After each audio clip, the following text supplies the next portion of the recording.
What's up, everyone? Welcome to the Front Yard Fantasy Hour presented by FanDuel. I'm your host, Simon, joined as always by my beautiful co-hosts, Josh and John Luke. What's up, boys?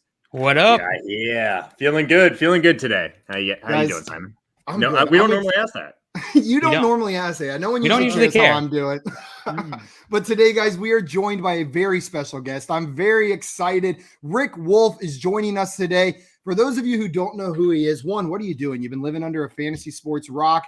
But Rick has been in the industry since the beginning. He is an OG of the fantasy space. He started the fantasy division at CBS Sports, was involved with Roto World early in the beginning. He is an FSGA Hall of Fame member, and you can find him on Tuesday nights on SiriusXM hosting Colton and the Wolfman. Rick, thank you so much for coming on today. Rick.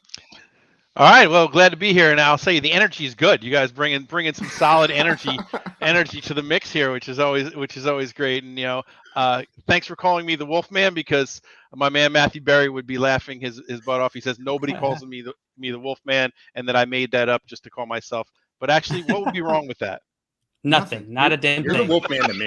You are the Wolfman to me. You are 100%. MFN Wolfman. Hell yeah. If you won't call yourself the Wolfman, who the hell else is going to? You got to start it somewhere. Like if you're like, no, that's actually just what my friends call me. Like that's never how. You don't get a name like the Wolfman by being timid. You know what I mean? So Robert Smith, the guy who's Wolfman Jack, contacted me 10 years ago when I started Sirius, and they said they didn't want me to use the name Wolfman. I'm like, my name is Wolf. Your name is Smith. Call yourself the Smith Man. Exactly. Yeah, if anyone gets rights there, I think Rick gets him on there. Well, we got J-Wall in the chat. What's up, J-Wall? We are gonna get it. Today, we are playing some Fantasy Jeopardy with our man, Rick, the Wolfman. But before we do that, a couple reminders. Number one, if you're watching this stream, that means you are already on the FanDuel YouTube or Twitch channel. If you're on Twitch, hit that follow button. If you're on YouTube, hit that subscribe button. There's a whole team of awesome content creators with FanDuel helping you win money and win your leagues. And you don't want to miss out on any of that. We got some people over on TikTok, Instagram as well. So make sure you guys go find FanDuel on all of those platforms. It's at FanDuel on each and every one of those. And two, Josh, I believe since our last stream, since we streamed at 3 p.m. today, there's some additional news that we wanted to go over today. There is definitely some stuff that I want the people to know. Let's get in there. Chris Carson. Let's start with Chris Carson here. He's expected to have season-ending neck surgery and will be placed on the IR. Guys, we have been talking about this for weeks now. We have been very, very nervous about this neck injury, especially for a running back who runs hard like Chris Carson. Guys, Simon, I want to come to you first with this one, because what does this mean for the Seahawks backfield? Personally, I still think Alex Collins is the guy, but he has not performed to the level that people would expect, being the starting running back for the Seahawks. But I will mention that he played with Geno Smith for most of these weeks so far. He did have Russell Wilson back last week, but Russell Wilson was not the same Russell Wilson. Am I right? So what do you think? Do you think Alex Collins is the running back to have on your fantasy team going forward now that Chris Carson's on the IR, Simon? Well, I mean, first of all, I'm relieved to see this Chris Carson news. This isn't the usual out for the rest of the season news where I get nervous. The neck injury, if he was going to step back on that football field, I was going to be anxious the entire time, just waiting for something to happen. Neck injuries, you don't mess around with. As far as the running backs to roster go on the Seattle Seahawks, maybe it was a product of Geno Smith, but this offense has not been running enough plays for a poor running back to have any sort of fantasy value. I'm hoping Russell Wilson coming back does elevate the value of all of those offensive weapons. If there's a running back to roster there, it's Alex Collins, but I'm not excited about starting Alex Collins, DJ Dallas, Travis Homer, Rashad Penny, any of these guys. It's a mess. Yeah, it really is. It really is. Do you agree, Rick? Do you agree? Well, Wolfman, I'm sorry, not Rick. Wolfman. Do you think Alex Collins is the running back to have? That was a total inside joke there. Just it's all good. So no, I like to watch the film. I watch the condensed versions after Sunday's over. Everybody watches Red Zone. And one of the things I noticed was the inside runs were really strong for Alex Collins. So I mean, I think this is just one performance and a bad performance with Wilson there. So I think I would double down and I would be on Collins. Not to disagree with you, Simon, but I really think he's going to have a strong finish to this season. I think that's fair. I love to hear it, because I've been kind of pumping out Alex Collins a lot. He has not looked good. JL, do you agree? I agree with Rick. Wolfman. Let's go, Wolfman. JL and the Wolfman. All in on Alex Collins. Watch out, Colton. JL sounds good in that sentence. Luke, I am your father. We got Valerie in here. Says, hey guys, happy Friday. Glad to have you in here, Valerie. And yes. JL's mom making an appearance saying happy FanDuel Friday. Yes. Friday, it is. Go. Josh, did we have some more news? We do. We have three things. They just broke in the last couple hours. The next one is Alvin Kamara is out for Sunday's game against the Eagles. He's officially announced out. He will not be playing. So Mark Ingram just had a great game this past week. I am playing him if I have him in my fantasy team. Wolfman, I want to come to you first right now. Are you confident in Mark Ingram this week against the Eagles? This is fantastic news. Last night we were deciding whether or not to start Stevenson instead of Ingram and trying to figure out whether Kamara was going to be in or out. And Colton and the Wolfman, which, by the way, I am the Wolfman. So, yes, you are. So we were trying to decide that, and we decided to take out the high-tech decision-making device and flip it. And it was heads, which was Ingram. And so I feel really lucky and blessed with this particular situation here. So hashtag analysis on that one. High-tech decision-making device. I'm assuming you mean some kind of currency, maybe a quarter or something. Yeah. It has a head on one side, and yes. If you're me, it has a buffalo on the other side because I'm so old.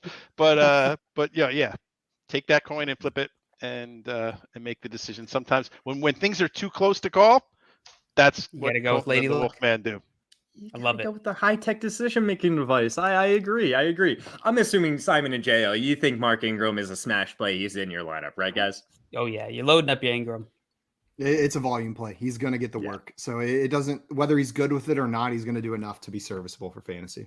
I'm right there with you guys. And one last news thing that just broke recently was Amari Cooper has been placed on the COVID-19 list and will not play this Sunday versus the Chiefs. There's one player that stands out the most in my mind, and it's Michael Gallup. I think you can put Michael Gallup in your lineup and feel very good about it. Simon, I see you're nodding your head.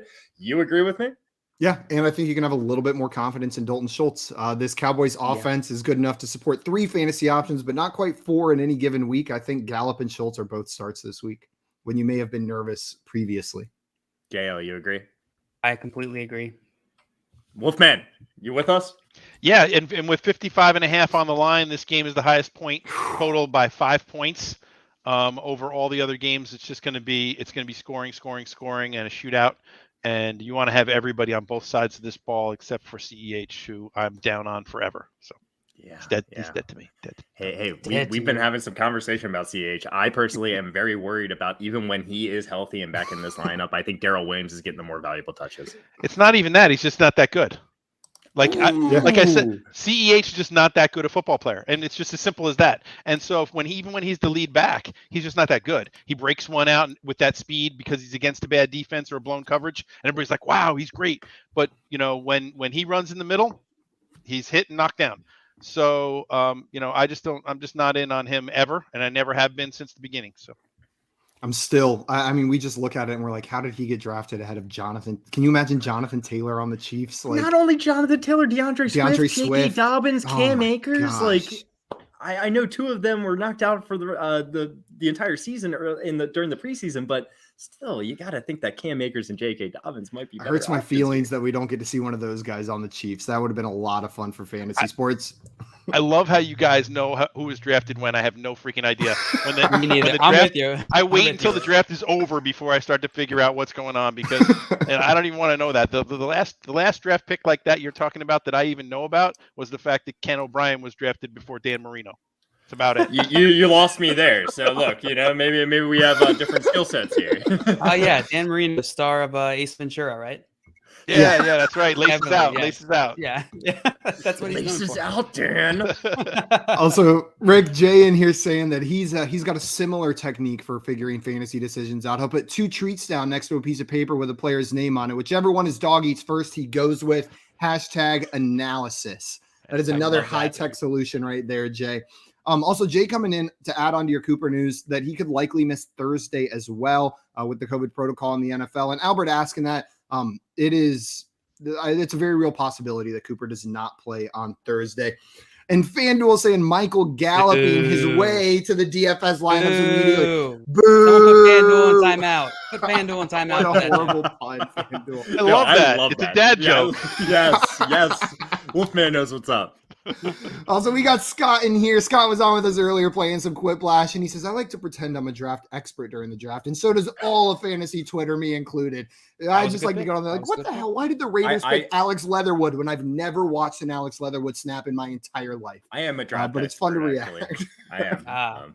Self-acclaimed, but the only draft I'm an expert of is a nice Stella ice cold coming out of the tap. I need to study. I think I'm going to do some studying on that draft tonight. Try to get up to expert level. Justin says, "What's up, guys? Welcome in, Justin. Glad to have you here." And we have a question from Justin: Jeff Wilson or Mark Ingram? So this is assuming Elijah Mitchell's out. I'm guessing. So assuming Elijah Mitchell's out, JL, you said easy. Which side are you going on here? It's Mark Ingram all day. Rick, are you agreeing on this one? It's a volume play against an Eagles defense that's not that good. And, the Jaguars have, they showed up for the Colts. It's just the Colts got a good break at the end of that game where they might have lost it. So, they got a turnover at the end of that game that kept it in there. So, look, the Jaguars are maybe a little bit underrated here. Yeah. And I'm going to go Ingram here as well. If Elijah Mitchell's out, it took a long time for me to trust that Shanahan was going to actually give Elijah Mitchell the work consistently. And I have zero trust that all of a sudden Jeff Wilson's just going to be the sole guy in that backfield. So I'm going to go Ingram. Josh, you agree? It's Ingram. Even if they're both even if Elijah Mitchell is announced out, I don't know. Tebow Samuel was getting carries last week. We could see more of that this week. We haven't really seen Jeff Wilson put together this season. He hasn't had much opportunity because he was coming off that injury. But at the same time, Mark Ingram just had this fantastic week. How can you go away from him at this point? Yeah. Guys, if you're ready, and that's it for news, I say we go ahead and jump into our game of Fantasy Jeopardy for the day. JL is going to be hosting today, but Josh, you want to run us through how this game is going to work? I absolutely want to run through how this game has worked. Today we were playing Fantasy Jeopardy, Fantasy Football Jeopardy. It's brand new. We just played the first time this Wednesday on our Front Yard Fantasy show. This is the first time we are rolling out Fantasy Jeopardy for you, beautiful FanDuel people. I'm sure most people have seen the popular television game show Jeopardy. Right? Today we're playing Fantasy Football Jeopardy. Like I said, all the questions asked today will be football related. It will be very similar to how Jeopardy is played. However, we will not buzz in to answer questions. We will go in order today. If it's your turn, you will get to decide which category and which question you would like to answer. Keep in mind that the questions that have the larger prizes for getting correct should be more difficult. So essentially the $500 questions are going to be more difficult than the $100 questions, just like in Jeopardy. If you get a question correct, you will earn the amount shown. We will not be assigning negative points today. Once we get through the questions on the board, we will have a final Jeopardy round where contestants will have to decide how much money they would like to wager before knowing what question actually is. Whoever accumulates the most money will be our first FanDuel champion. FanDuel Jeopardy. All right, how do we play? Hold on. Let me go through one. I'm sure you've heard of Jeopardy, right? The popular television game show. And everyone in the chat, make sure you're playing along. Throw some answers in the comments as the questions come up. I don't want to promise anything, but FanDuel has been known to be hanging around and throwing some FanDuel cash to people that are playing well in the chat. So play along. It's fun, and there might be some rewards in it for you as well. And I also want to mention we will not be requiring the answers to be in a question format. Like at Jeopardy, you have to answer who is Alvin Kamara, right? We're not going to require that. If you think it's Alvin Kamara, you can just say Alvin Kamara. Yeah. Yep. And we've got Eric asking, what is Jeopardy? Jeopardy is danger of loss, harm, or failure. So hopefully that answers your question, Eric. Did you just look up the definition of Jeopardy? Double Jeopardy is a movie with Ashley Judd. There we go. Yeah, so it's actually it's a good movie. It is. It is. I've never seen it. I'll have to. Maybe that's my homework for this week. What do you know what double jeopardy is like in law? It's never mind. I'm not a doctor. No, but I have Jeopardy. Yeah, but I have Google, Josh. So can't be tried of the same crime twice. Yeah. Exactly. FanDuel is like, why? What have we done? What? Why have we made this? No, mistake? They're gonna have a DFS movie version soon. I'm sure. I thought you were say important information. It's Scott said it's the sequel to Along Came a Spider. I think. Right? Yeah, I think you're right there. I don't know, but that's a great movie. I'm not sure either. I thought that Double Jeopardy was a standalone. but I'm pretty sure he's kidding. If I know Scott, I'm pretty sure. That's okay. All right, you guys ready to play? Let's do it. What's the order we're playing in today? All right, so the order: Rick, you're going first. Josh, you're second. Simon, you are third. Lucky number 3. Let's do it. All right, the categories today: FanDuel Sportsbook, targets, ADP, touchdowns, and season leaders. It's my first time hosting, so we will see how the questions are. Could be very difficult. I love it. I love it. See. All right, Rick, you get to go first. What category would you like to choose, and how much? I don't know. What's the right way to say that? What value amount? What value amount? At the risk of this being recorded and used as an endorsement, since I use the FanDuel Sportsbook all the time, I think I should take that one for 500. Let's go. Now big 500. All right. FanDuel Sportsbook for 500. Put these games in order of their total over underline. Pittsburgh versus the Chargers. Indianapolis versus Buffalo. Green Bay versus Minnesota. Ooh, this is good. Pittsburgh versus LAC. Okay, so we got Green Bay and Minnesota at 47 or so. And then we have Buffalo, Indianapolis, which I thought the number was way over. It was 50.5. So, and then Pittsburgh and LAC was 48 or 49. So that makes it Indy versus Buffalo, Pitt versus LAC, and Green Bay versus Minnesota. This guy has the freaking over-unders memorized up here. Wolfman. I just did Colin the Wolfman for Tuesday night. So there we go. But I didn't get it right anyway. So we're in trouble. I just make it better. When you get to be my age, you'll fake it better than I did. So you said the highest was Indianapolis versus Buffalo. Yeah, and then Green Bay, Minnesota at 49. No, Green Bay, Minnesota at 49, and Pittsburgh, LAC at 48.5. So 50.5, 49, 48.5. All right, and you don't. Just to clarify, you don't need to get the exact numbers right. You just need to have I them. just do that to be a pain in the ass. Just to be a show off. I got it. If you're spot on with these, you nailed it. He's right. He's right. You nailed it. You were like right there too. Nailed it. Indy versus Buffalo at 50, Green Bay versus Minnesota 47, and Pittsburgh versus the Chargers 46.5. Well done, Rick. Even a broken clock is right twice a day.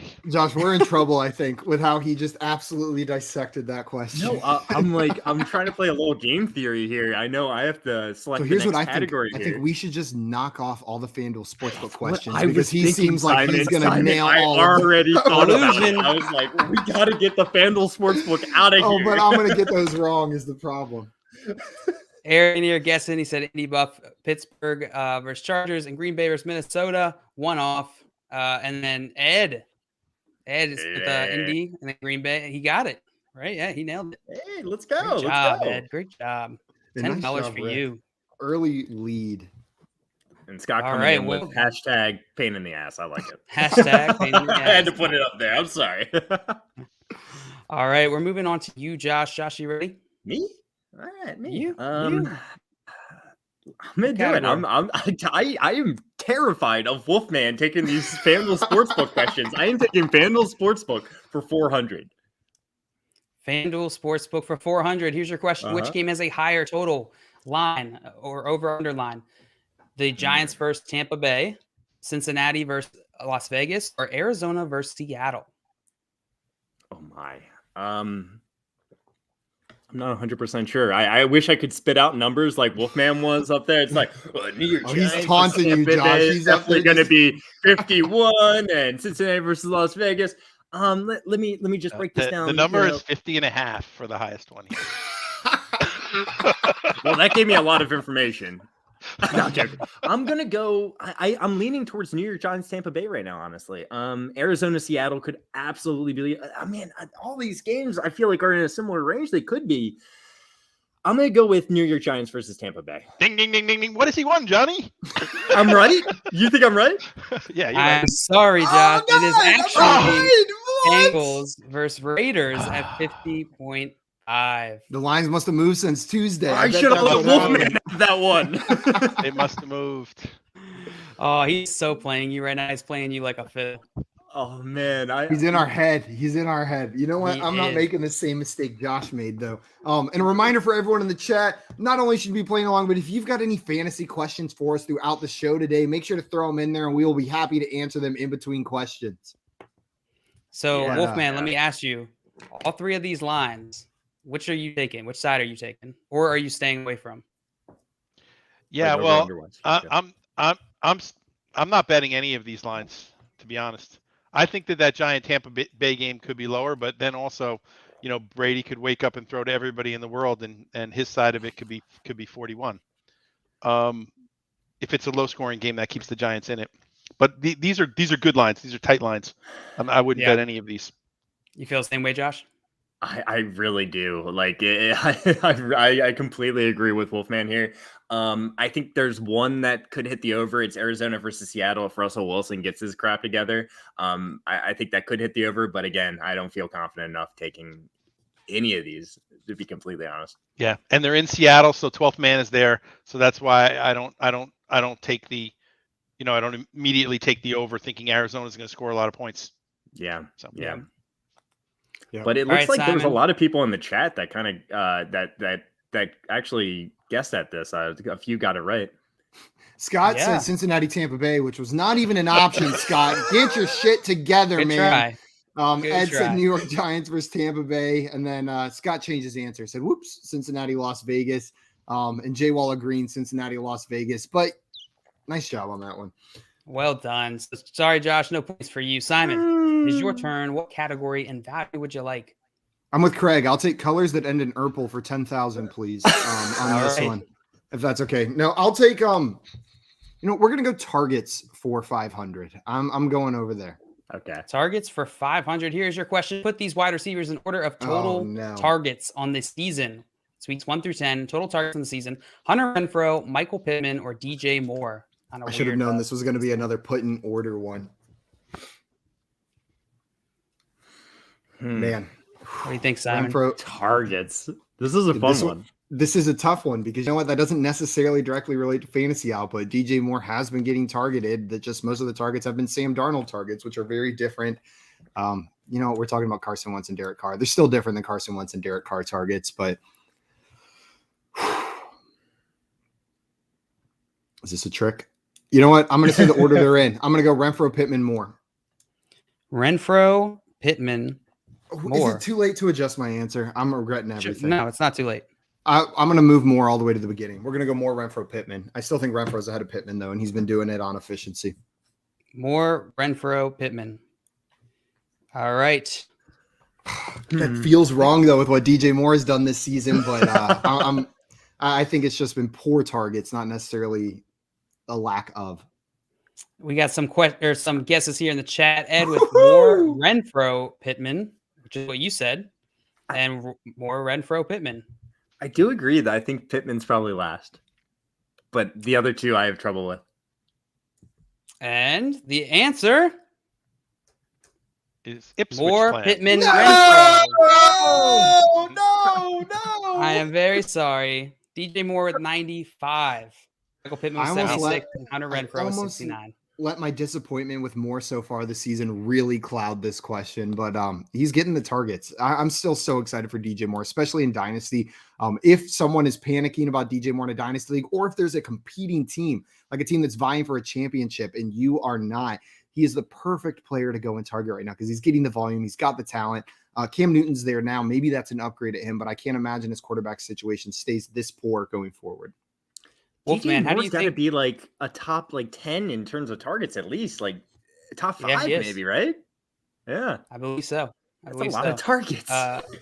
So Wolfman, let me ask you this: do you believe that with Cam now starting for the Panthers, DJ Moore is going to be more or less valuable for fantasy? I mean, I think he's got to be more valuable. I mean, how do you go further down? No, Cam Newton knows how to hit the stars. He'll hit DJ Moore. Yeah, Josh, he won't throw as much with Steve Smith. Yeah. Josh, where is Michael Pittman and DJ Moore's value in Dynasty? Are they getting closer? I mean, I'm sure they're getting closer because Pittman's value is obviously up. But how close are they? They are very close. I'm still gonna lean DJ Moore's side in Dynasty, but Michael Pittman is a talented receiver. He's Carson Wentz safety blanket. I love Michael Pittman. but I still prefer DJ Moore. Carson Wentz gaining confidence too after the birth of his second daughter. So ready to get that behind him now and focus on football. Yes. I like to hear. I think there's a bigger break between Moore and Pittman still in my eyes. I need to see a little bit more from Pittman. Like DJ Moore is like a top 10 dynasty wide receiver for me, whereas Michael Pittman's like a top 20 kind of guy. Like he's in the same range as like a Jalen Waddle, Marquise Brown. And that is not anywhere near where I'm putting DJ Moore currently. That doesn't mean they're not getting closer. They are way closer than they were when the season started, but there's still a couple tiers separating them in my eyes. You guys watching Hard Knocks? The Hard Knocks in season with the Colts? I got like halfway through the first episode. Yeah.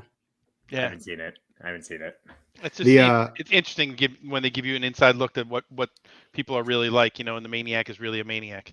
So I think that's fantastic. And he's like the most beloved guy on the team, even though he's a maniac. So I just love that.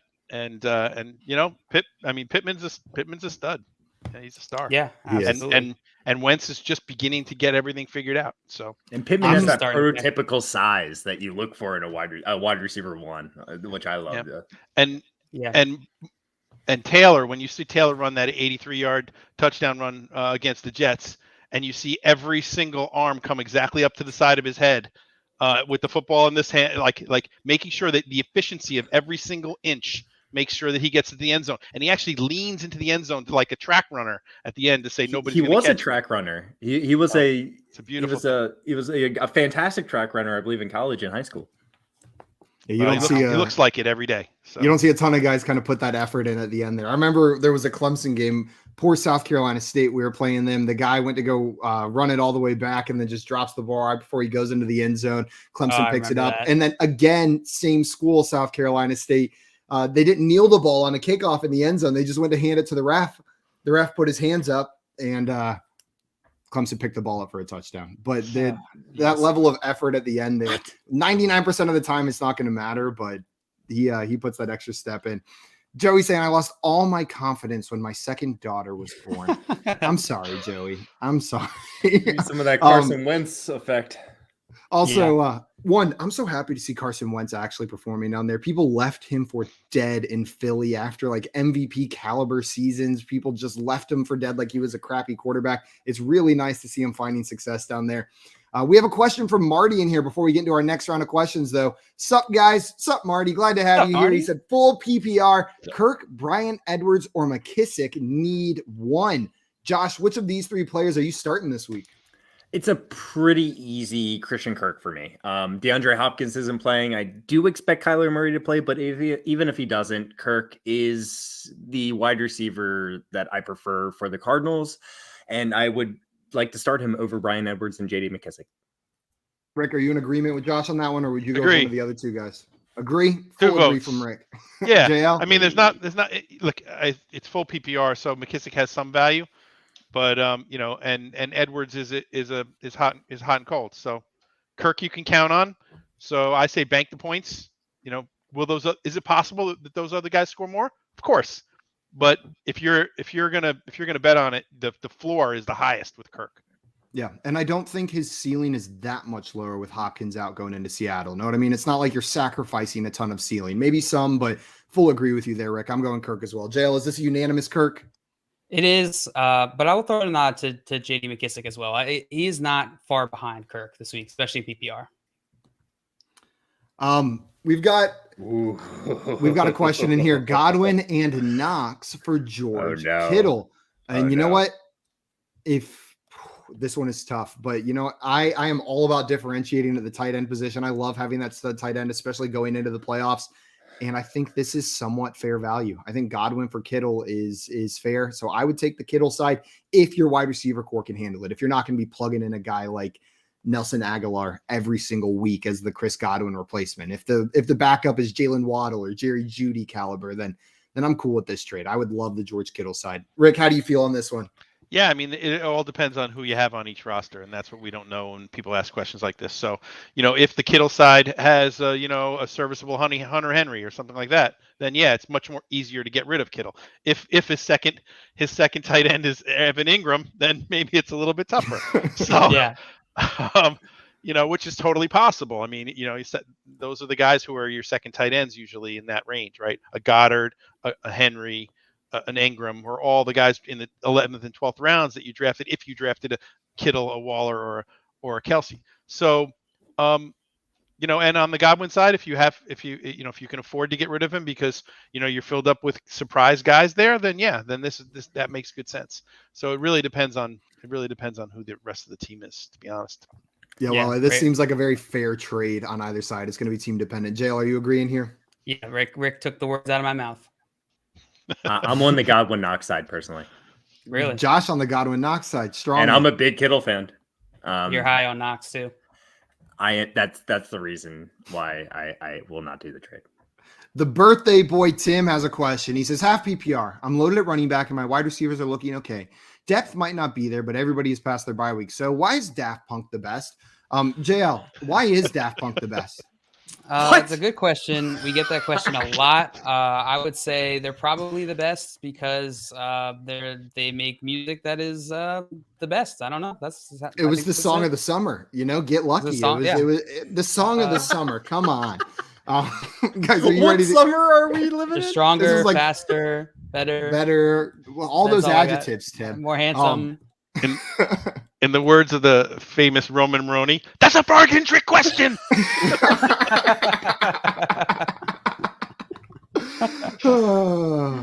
And Scott said, really hard hitting analysis. There, Thank you. So he's been studying the Bucks. You guys ready to jump into our next round? Yeah, let's get into the next round of Jeopardy here. After one round, Rick, you're ahead 500. Josh and Simon both sitting at 0. Whoops. Both sitting at 0. Rick, you get to choose again. I'll take FanDuel Sportsbook for 300. You can have All it. right. You can have it. Unit going. What is the spread in the Cleveland Browns versus Detroit Lions game? Is it 11.5 or 12.5? These are close. I opened at 10.5, so I'll say 11.5. Yeah. 12.5. That sucker moved. The line has moved 2 points. Dave, new quarterback for the Lions. That's why. Yep. And Nick Chubb coming off the COVID list today may have done it as well. Oh, yes. That's two pretty big announcements, what's right? his name? Tim. Who's the starter going to be? Boyle, right? Tim Boyle. Oh, Tim There we go. That's him. There it is. I think that probably has something to do with it here. Yeah. We talked about him for a while earlier today on our stream, and if you would have asked me to remember his name, I would not have been able to. I've already forgotten. Rick, I appreciate you giving Josh and I a chance to come back here right now. That was really considerate of you. I needed that. That was some trickiness. I fell for one of the classic blunders. The first is never getting a land war in Asia. That's the second. All right, Josh. They're coming in strong. Which category and what value would you like? ADP kind of scares me a little bit. Let's go with season leaders for 500. Season leaders for 500 for Josh. Here's your question. Put these players in order of rushing yards in 2021. Austin Eckler, Damian Harris, and Ezekiel Elliott. Oh, no.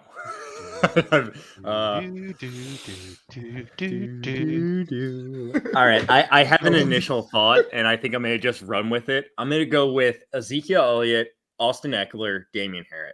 Oh, no. Damian Harris has gotten a lot of rushing yards this year. But he missed some time. I'm gonna still go with it. Ezekiel Elliott, Austin Eckler, Damian Harris. No, right. I feel like locking it in. I'm gonna lock it in. Just lock it in. All right, Josh, locking in Ezekiel Elliott, Austin Eckler, and then Damian Harris. We got one guess here in the chat. Reminder: play along with us in the chat. It's very fun.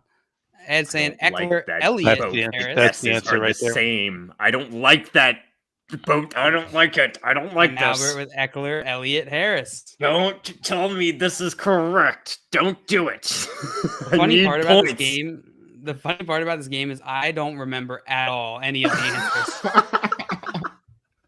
Yes, I typed them in, but I don't remember them. Are you including Thursday night's game? Are you including last night's game? Because Harris had some yards in that one, so. It 547 before last night.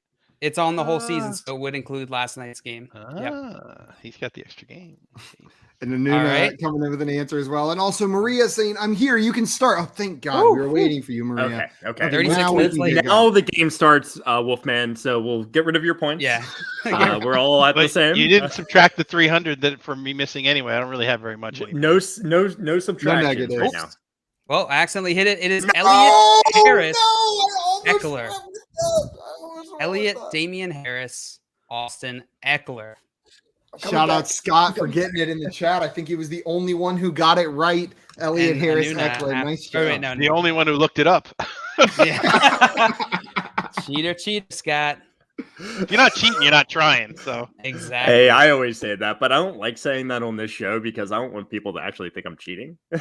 Josh, if you were cheating, you're doing a piss poor job of it. That would be pretty. It was like one time in college, I failed an exam and the professor called me into his office and accused me of cheating. I was like, look, I'm stupid, but not stupid enough to fail an exam and cheat. Like I did one or the other. Either I cheated or I failed. I didn't cheat and fail, man. Like how dumb do you think I am? I guess Josh. You don't want me to answer that. Yeah. My score of 0 might corroborate what you guys are saying. We're gonna fix that here because I've had 2 questions and I still have 0. So yeah, 0 for 2, Josh. I'm sorry. We're moving on to you. What category and value would you like?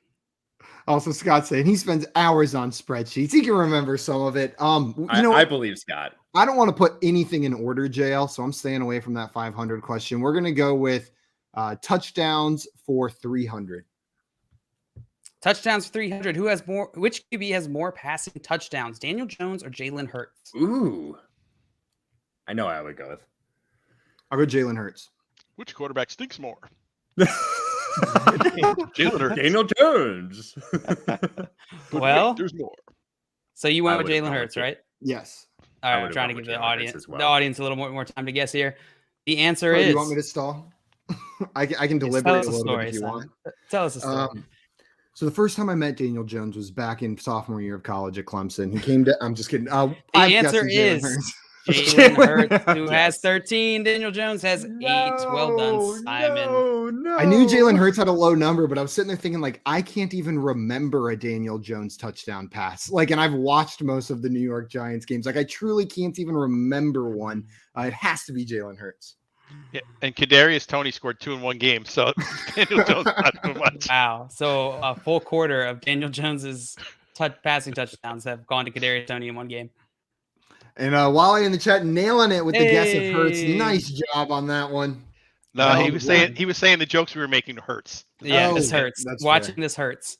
Yeah, also, this hurts. Rick, I feel like we brushed right past it, but that was the first Princess Bride reference we've ever had on the show, and I really think it deserves shouting out. The Land War at Asia, like we don't talk about Princess Bride enough over here. Like, come on. I love Princess Bride, by the way. I feel like I've definitely made like a Sicilian joke at some point on stream. You know what? Maybe I missed it. Anybody want a peanut? Inconceivable. Inconceivable. I think that means what you think it means. All right. Glad we've all seen The Princess Bride quite a few times. Yes, we have. Yes, we've all proved it. Now we can actually talk about it. Now that we all know that we're all for real. Yep. Simon, you got 300 points. Catching up to Rick. Josh, get it together, man. You guys ready to get into the next round? Well, I do see a question here in the chat I want to get to real fast. Half point PPR. I don't need a running back. Should I trade Ingram, Terry for DK or Keenan Allen? It's my choice. If I do the trade, do I go for DK or Keenan Allen? I have Cooper Kupp, so it's for my wide receiver too. So should he trade Ingram and Terry McLaurin for DK Metcalf or Keenan Allen in a half PPR league? For me, I would be getting DK Metcalf here. And you would make that trade. You would trade Terry plus Ingram for DK Metcalf. Make the trade. I would trade Ingram and Terry for DK Metcalf. Rick, what do you think here? Would you be making that trade? I would too, because Terry McLaurin's been mostly dead all day. Mostly dead all day. All right, I love it. Mostly, we're just rolling with the Princess Bride. Yes, there you go. I don't even exercise. All right.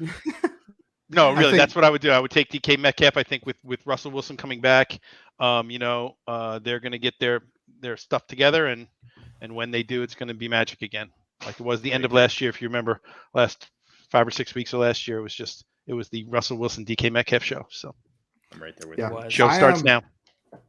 I would. It's a little bit closer between DK and Keenan for me. I just want to give a nod to Keenan Allen right now. He has really stepped up recently. We were talking about how he was due for some target regression and some fantasy, like positive regression through the first couple weeks with Mike Williams kind of popping off. And you know, we've seen it the past 3 weeks, 11 targets, 13 targets, 11 targets. He's a target monster in that offense, and I expect the Chargers to get rolling again. I would still prefer DK, but they are in the same tier of wide receiver for me. DK Metcalf and Keenan Allen rest of the season. Yeah, so take the high-tech decision-making device. Yep. And flip it. DK Metcalf and Keenan Allen are within. Keenan Allen has less than 4 fantasy points in PPR, less than DK Metcalf. They're within 4. I'm actually surprised that DK Metcalf is beating Keenan Allen, to be honest with you. Yep. It's close. All right. You ready, guys? You ready? Yeah, Rick. What category and what value would you like to pick next? All right, I'll take targets for 300. Targets for 300. True or false? Cole Kmet hasn't gone a single game this season without at least 1 target. I'm going to say that he did have a game without a target because everybody was on him that week, and then he didn't get a single target, and everybody was whining. So you're saying? I'm saying there is at least one game where he had 0 targets. Okay. Hasn't gone a single game this season. Yeah, I always trick myself with these true and false ones because they're worded weird. Well, then I'll say false. True. It's true. He has had at least 1 target. He went with false, and but unfortunately it is true. He's had at least 1 target. He's had at least 1 target in each game this season. And Scott saying, can you please phrase this one more confusingly? I could probably do that. Yes. Add a couple more knots in there, maybe like a couple extra double negatives. True or false? Cole Kmet has at least 1 target each game. That's too easy, Josh. Question, to be honest. This isn't a 100 question. This is a 300 question. Oh, true. That's an awesome point, JL. The only thing between 100 and 300 is you word them worse. You just make them a little bit harder to understand. I'm much less confident in my wording. I love that. I love that so much. I'm so sorry, good. Rick. For the next one, Josh, what category and value would you like? Give me ADP for 300. I need to get something on the board. 300 ADP. Why do you go with ADP? Mike Davis was drafted ahead of Chris Godwin in PPR leagues. Oh no, he might have been. Like, it seems so crazy right now to like even consider that as an option, but he's a running back that a lot of people thought he was going to be the guy for the Falcons, the only guy, the locked and loaded starter for the Falcons, and he looked great for the Carolina Panthers last year. But it's Chris Godwin. I'm going to say false. I can see it happening, but I'm going to say false. All right, Josh, lock it in. False. That Mike Davis was not drafted ahead of Chris Godwin in PPR leagues. The answer is true. No Mike way! Davis was drafted 40th Wow. overall. Chris Godwin was drafted 45th overall. I'm sorry, Josh. I have made these questions too difficult. No. I mean, like, it blows my mind. It's good information that we're getting right here. Like, people were really dumb drafting. Whew. Scott said false on that one, agreeing with you as well. And also Tim was saying, I don't even know what to believe on that last one. Ed said false as well. And Tim saying, I feel like the 100 questions are impossible. Like jail made those ones truly impossible. Oh, that would be funny. Make them like reversed. So all the 500s are really easy. Just trick people. To mess with people. Oh, the lower numbers are easier? Oh. Yeah. Well, it's so hard to believe Mike Davis was drafted that early. Yeah, he was really considered to be the lead back in that offense going into this season. Whatever you thought about him, like we're talking about Mark Ingram, it's a volume play. People just assumed Mike Davis was going to get the volume. However efficient or inefficient he was going to be with it. And a reminder, he killed it for a little bit of time there with Christian McCaffrey out in the Panthers offense last year. Probably gave people some confidence in drafting him this year. Yeah, absolutely. Yeah, that was a tricky one. All right, Simon, you're gonna keep tricky. So here's my thinking. There's been a lot of true false. You know? There's been a lot of true false in this 300 category. There's been 2 true false missed in a row. What are the chances of 3 true false being missed in a row. Impossible. I'm gonna go season leaders. Probability is exactly the same. Well, individually, yeah, but if you don't listen to the rules of probability, then I'm guaranteed to get this one right. Season leaders 300.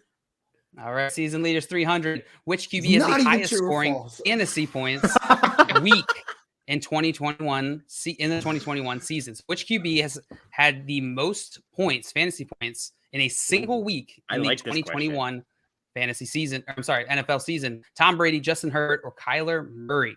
I really like this question, Jay. This is not what I was expecting from season leaders. I was expecting some cumulative stats here. Man, this one is tough. I feel like. And you're using FanDuel scoring, right? Yes, this is PPR scoring, but it doesn't matter, obviously, for 4 point per passing touchdown, yeah. which is what FanDuel uses, I believe. Yeah. I'm between Brady and Herbert here. I think Kyler is the one trying to trick me. I'm gonna go Herbert. I remember Herbert having a huge game. He's been disappointing since then, but I think he did have a huge game, and I'm gonna go Justin Herbert here. I would have gone Brady. I would have gone Brady too. It's Josh and Rick and Brady. Simon saying Justin Herbert, and we got some guesses here in the chat. Scott with Herbert. Oh, me and Scott. Eric with Brady. Tom had a 405. He had a 400-yard with 5 touchdowns. He did. But Herbert had a huge game, and he ran a touchdown that game. Oh, yeah. I think he had. It's going to be close. Yeah, I think they both have 40-plus points in this one. And Ed with Herbert from Eugene. It looks like the chat was split the same way we are. Brady and Herbert. They were. Yeah. Well, the answer. It's Kyler. It's Kyler.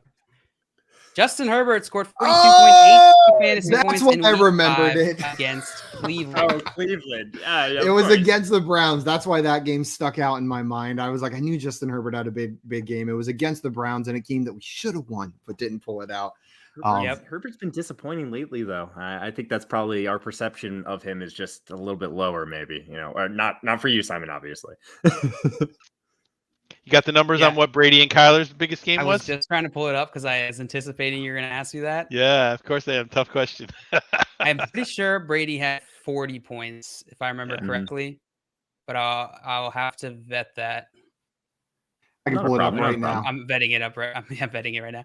Tom Brady had 37.74 in week 5 against Miami. Okay. 37.74 points. It's Kyler so within not even 5, close. or a little 5. No, we're about him. Kyler was he had 33.56 as the highest scoring week on the season in week 1 against Tennessee. Gotcha. Yeah. Perfect. So decent enough gap there. Well done, Simon. Simon's leading now. You take the lead. You we probably have time for one more round before Final Jeopardy, right? Yeah, let's get in there. All right. Okay. I go. All right. Wolfman's up. So Rick, this one's for you. What category and value would you like? We'll take FanDuel Sportsbook for 2. FanDuel Sportsbook for 2. In the Washington football team versus Saints game, is the total line more or less than 45.5 points? It opened at 43, so I'm going to say under. Taking the under. Yeah, and by the way, you got the wrong TLA there, the wrong 3-letter acronym. It's WTF, not WFT. Don't mess me up, Rick. Between WFT, WTF, and then now NFTs, and it all hitting at once, I'm totally confused and lost all the time. NFTs? Yeah, it's WTF. Oh my God. Get a name. Like we had this conversation with Matthew Berry because he's a Washington football team fan. He goes, I kind of like the name, like also football team. Just make the team Washington team football. That's what I'm saying. Why not? So Albert in here pointing something out that the Washington football team are playing the Panthers. They are playing the Panthers. That's right. I typed the wrong one. I might have typed the wrong. Oh, let me just double check. Here, I might have just typed in the wrong thing. Bet it. Yep, and it's -3.5. That one. So, Rick, were you guessing for the Washington football team versus Panthers game or versus the Panthers? Yeah. Okay. I definitely. I mean, as long as the under is over. I mean, as long as the under is correct. Yeah, that's definitely points for Wolfman's way. Yeah. So I accidentally typed in Saints instead of Panthers. Panthers is what I meant. Same answer. I assume we're all human, dude. We're all human. All right. Yeah, it's definitely the same answer. Same answer. All right. The answer is Less. The total line is set at 43 points. You got it exactly. Nice. Man. Perfect. Oh, man. That means he took the lead. You take back the lead. Never studied, they said. Never studied. Never study. All right, Josh, what category value would you like? Oh, man. I feel like I kind of have to go big or go home here. I'm going to go with targets for 400. Targets for 400. All right. Put these NFL players in order of target share on the season, weeks 1 through 10. Leonard Fournette, Noah Fant, James Robinson. Oh no. Weeks 1 through 10. Oh no. I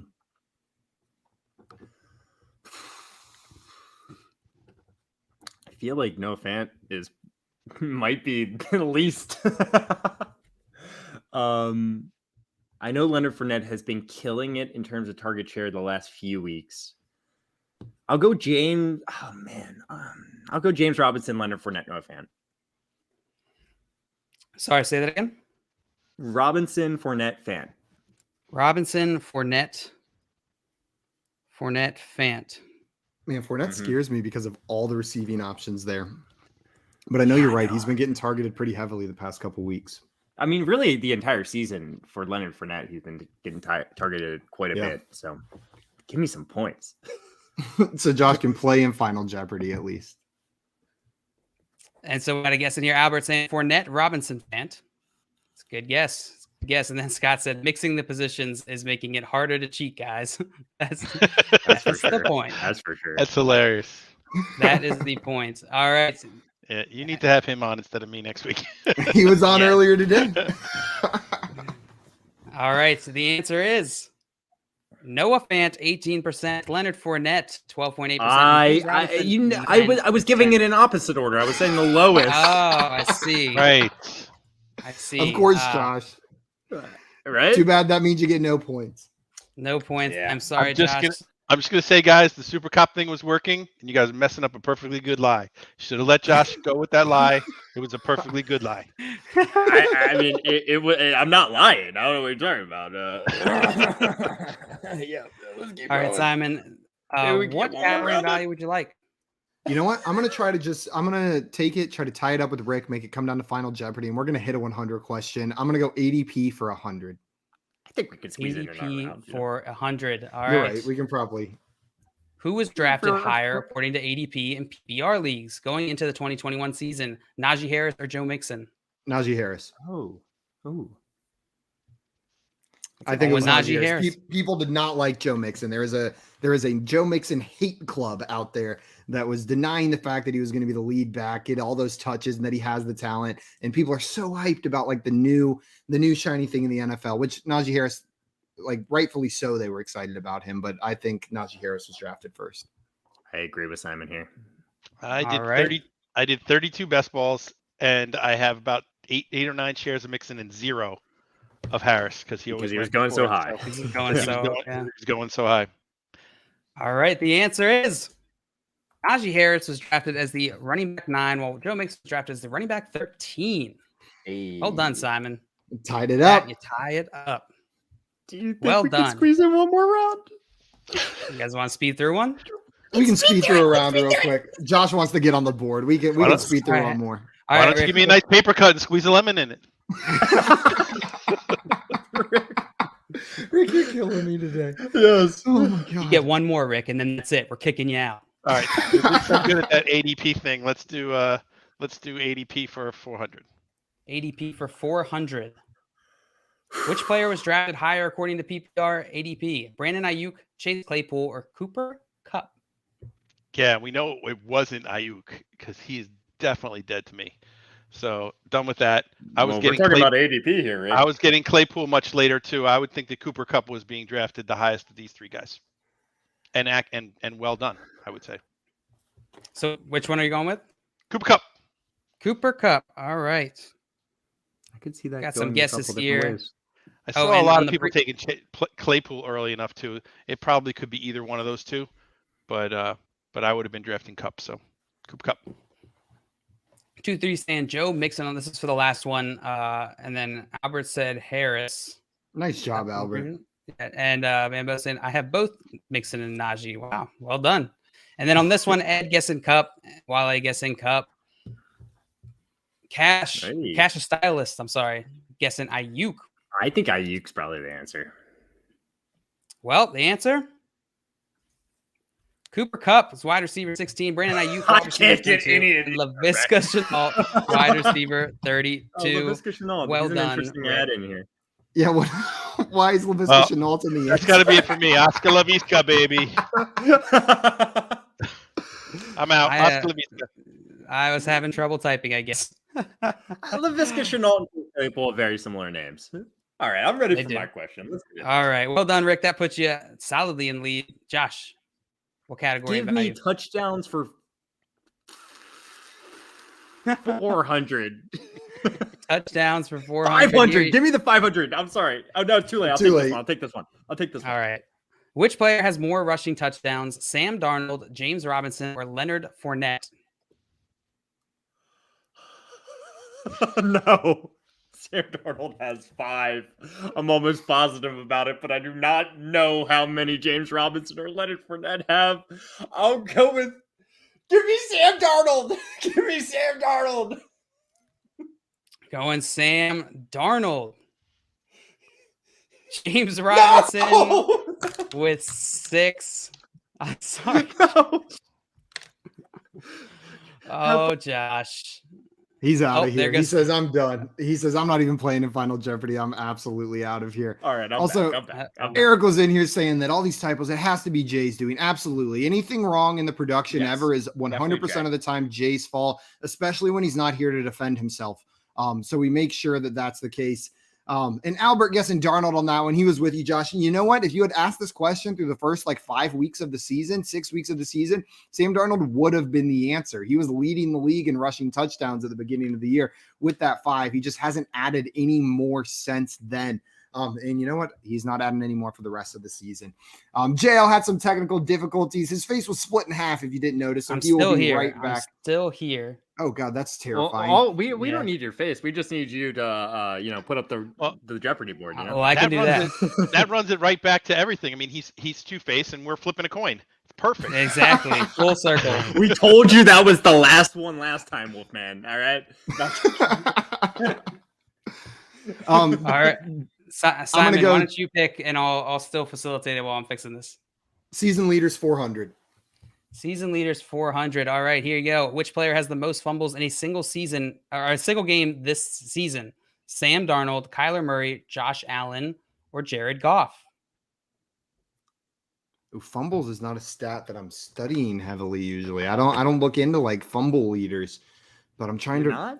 I feel like you want me to go Jared Goff here, and I'm gonna. I feel like I want to fall for it. I'm gonna go with Jared Goff. I have no idea myself. So you're going with Jared Goff. Well, Kyler Murray fumbled 4 times in week 6 against Cleveland. He didn't say Jared Goff. That's okay. I was going to go Jared Goff. In this one. Yeah. Well, I'm sorry, Simon. No points for you this round. It's okay. It's going to come down to Final Jeopardy. It is. I think we got a question here in the chat before we get onto that. Do we? Are you putting it up? Yeah. Yep. Marty in here wants to know PPR Mooney or Bateman. So Darnell Mooney or Rashad Bateman this week. This is a slam dunk Bateman for me. He's been getting on average 7 targets a week since he has been back off of the IR. And I say back, these are his first 4 games ever in the NFL for Rashad Bateman. And he has already become an integral part of this Ravens offense, commanding a near 20% target share. He's at 19.5% over the last 3 weeks. That is just about even with Mark Andrews. And he has the second most receptions on the team behind Hollywood. He's already passed Mark Andrews in receptions in the 4 weeks where they've both been active. Pair that with Hollywood Brown not practicing earlier this week. I don't know if we got reports. Rashad Bateman is a safe play, even if Hollywood's in, and a slam dunk start over Mooney if Hollywood's not. Rick, are you going Mooney or Bateman here? Well, it depends on what you need. I say the higher ceiling is Mooney. So, and as a Wolf, I'll give you the full Mooney on this one, and and tell you that look.